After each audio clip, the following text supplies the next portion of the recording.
Great bull, that's what Western big game's all about. We're boned out and loaded up. Take your kids hunting. Dropped him right in his tracks. Welcome to Hunt Forever West. Join our dedicated pro staff for fair chase and big game hunts across the West. High country elk and mule deer, extreme sheep and mountain goats, spot and stock bears, prairie pronghorn, and everything else that makes its home in Hunt Forever West country. Our rules are simple. Pass it on. Hunt like you mean it. Respect the country in your quarry. And fair chase is the only chase. Hunt Forever West. Brought to you by Western Hunter Magazine. Gear, tactics, information, adventure. Kenetrek boots for the trail less traveled. Outdoorsman's gear for the Western hunter. Trophy taker, leading the way on the line and in the field. Weaver rifles, we make impossible shots possible. And Wilderness Athlete, where's your wilderness? Outdoorsman's Hunt Stats.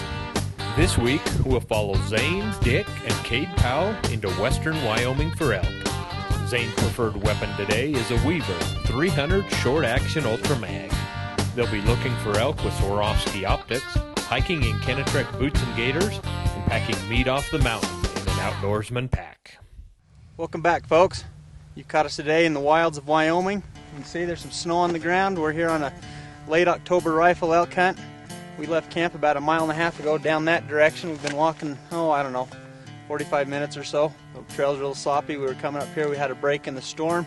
Looked over on this far hillside, and there's 100 elk scattered across that hillside. We've still got an hour to go to get to them, but we've seen a couple bulls with our binoculars, and keep up because we're going to hike over there and shoot us a bull tonight. Come on. In fact, we're going to need some help packing this baby off the mountains, so please come. Zane and Dick continue down the trail and stop every chance they get to keep track of the elk they glass from the bottom of the mountain.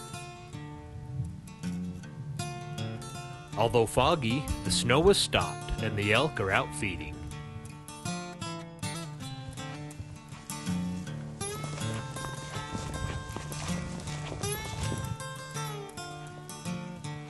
We've got a bunch of elk over here. We're still working over towards them. It's about 3:30 in the afternoon. We've got plenty of time to get over there. We stopped to catch our breath right here, and we had some elk come down off the hill. So there were 8 or 9 cows and calves up on the hill here above us, a couple hundred yards away. There wasn't a bull with them, and the fog's rolled in. It's just it's perfect elk hunting weather. So we're gonna go get closer to this big bunch and see if we can find a bull. The fog continues to roll in and out as Zane and Dick work closer to a big herd with a good-looking bull they glass from several miles away. As more and more country unfolds under their boots, they get sidetracked by several other bunches of elk with bulls. This is what we're looking for. Big bull made this rub.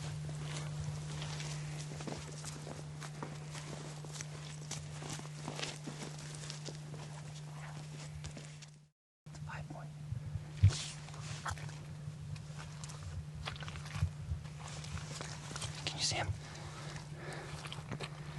There's 2 cows, there's 2 more. There's a 5-point right down through there. Oh, she's looking at us.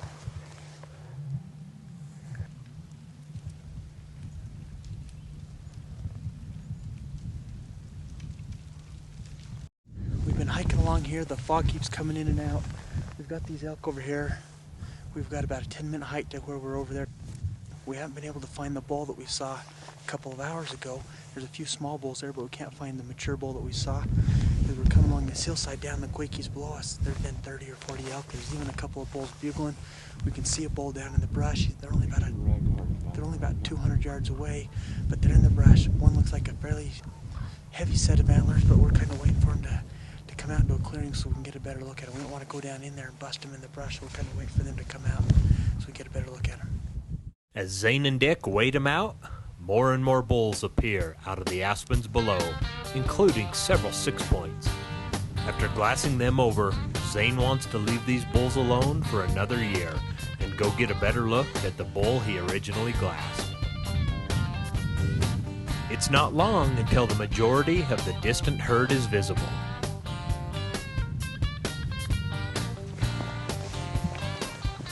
Our hunters use every contour of the hill to their advantage to keep out of sight from the feeding herd. With so many elk around, they get caught in the open by another herd coming down the ridge.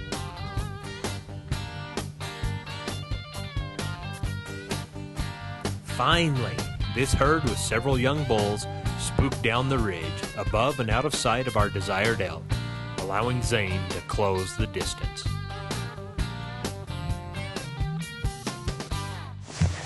Big rock.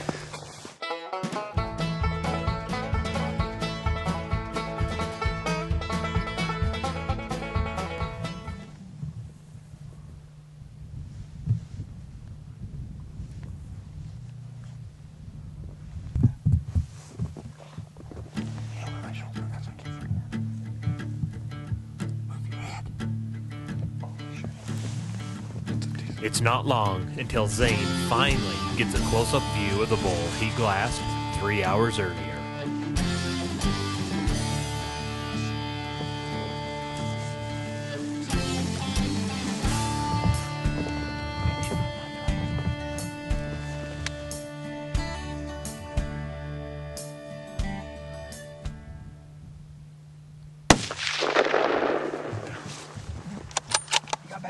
No, he didn't. Zane, give me some reaction.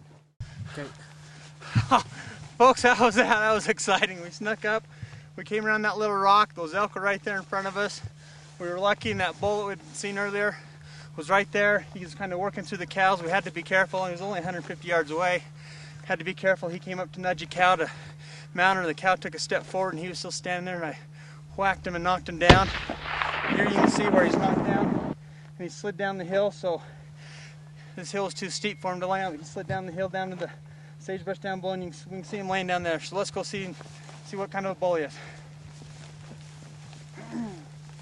Kate, look at all that herd. There was a lot more elk on this hillside.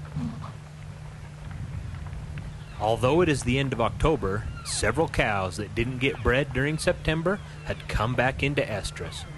Now with all the elk congregating together to start migrating to lower elevations, several of the bulls were bugling, trying to re-establish dominance to breed these cows.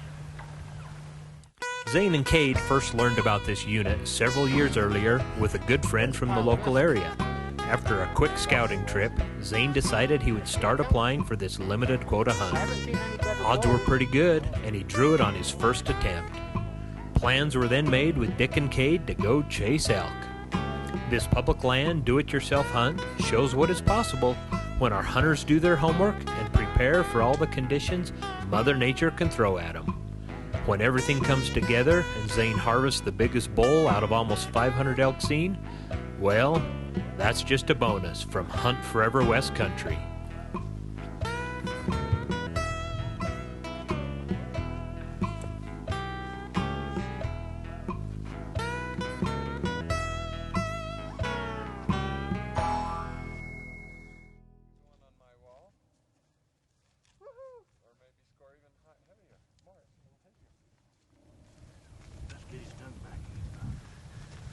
Look at that.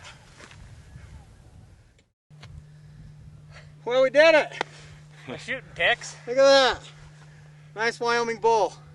It's amazing getting in here. Got a little snow on the ground. I think it's been snowing about the last 3 days or raining. And these elk just bunch up in here and get ready to start migrating down a little lower so they can winter. And, you know, what have we seen? 400 or 500 elk? We've seen 400 or 500 elk, and I was hoping to come in and see 3 or 4 small bunches today. And we've seen 400 or 500 elk in first afternoon, and it's been amazing. You know, and to take a nice big mature 6 like this, great bull, that's what Western big game's all about. Rather than pack this bull 5.2 miles back to the trailhead, our hunters hike out and Cade drives to the nearest town that night and borrows a raft from a good friend. The next morning, they cross the river, bone out the bull, and load up their outdoorsman's pack for a 1.5 mile pack and a 75-yard paddle. Cade and Dick take their 125-pound packs across on the first trip, and Cade sets up the camera for the last load across the river. Hunt Forever West is presented by Crumholes Productions. Drop us a line at www.huntforeverwest.com. www.huntforeverwest.com.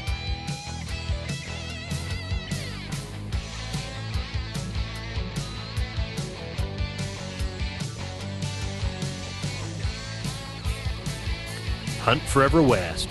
Good country, good critters, and good friends. Shot of the Week, presented by Weaver Rifles. WeaverRifles.com.